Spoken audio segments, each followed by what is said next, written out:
Bonjour à tous, aujourd'hui nous allons préparer des pommes dauphines. Nous avons pour cela besoin de 200 g de pommes de terre, 150 g de farine, 60 g de beurre, 4 œufs, 25 cl d'eau, du sel.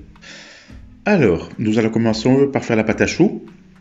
Donc, je mets l'eau dans une casserole avec le beurre et un pincé de sel. Je fais bouillir l'eau. Une fois que l'eau bout et que le beurre est bien fondu, je verse en une fois toute la farine dans la casserole. Je la sors du feu et je mélange bien. Comme ceci.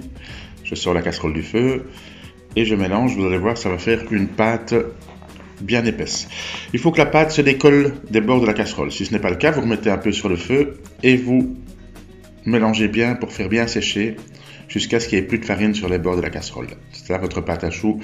Vous laissez refroidir un petit peu et vous cassez un œuf à la fois dedans. Vous cassez un œuf et il faut l'incorporer à cette préparation en mélangeant bien. Je dis laisser refroidir un petit peu, ça permet surtout de ne pas faire cuire l'œuf sur le fond de la casserole qui sera très chaude. Une fois que l'œuf est bien incorporé, vous répétez la même opération avec les œufs restants. Un à la fois toujours.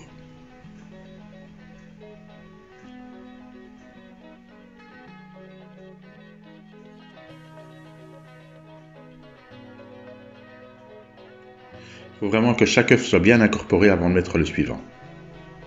C'est très important, autrement vous n'y arriverez plus. Vous pouvez le faire à la machine aussi, hein. Si vous avez une machine, vous mettez carrément la pâte dans la machine et vous mettez les œufs un par un. Alors, après ça, on a cuit les pommes de terre, bien entendu. Hein, si vous avez des restes de pommes de terre, vous pouvez travailler avec ça, c'est très pratique quand vous avez des pommes de terre cuites. Vous faites la pâte à choux et vous incorporez les pommes de terre. Il faut compter un tiers de pommes de terre par rapport à la pâte à choux. Vous mélangez le tout bien ensemble. Ça peut se faire à la machine aussi. Et puis, au service, quand vous voulez manger, vous mettez de l'huile bien chaude et vous faites des petites quenelles. Elles vont gonfler dans la friteuse et c'est vraiment très très bon.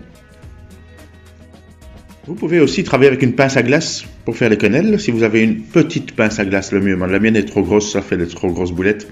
Donc si vous avez une petite pince à glace à clic bien sûr, ça marche très très bien aussi. Voilà, il n'y a plus qu'à déguster.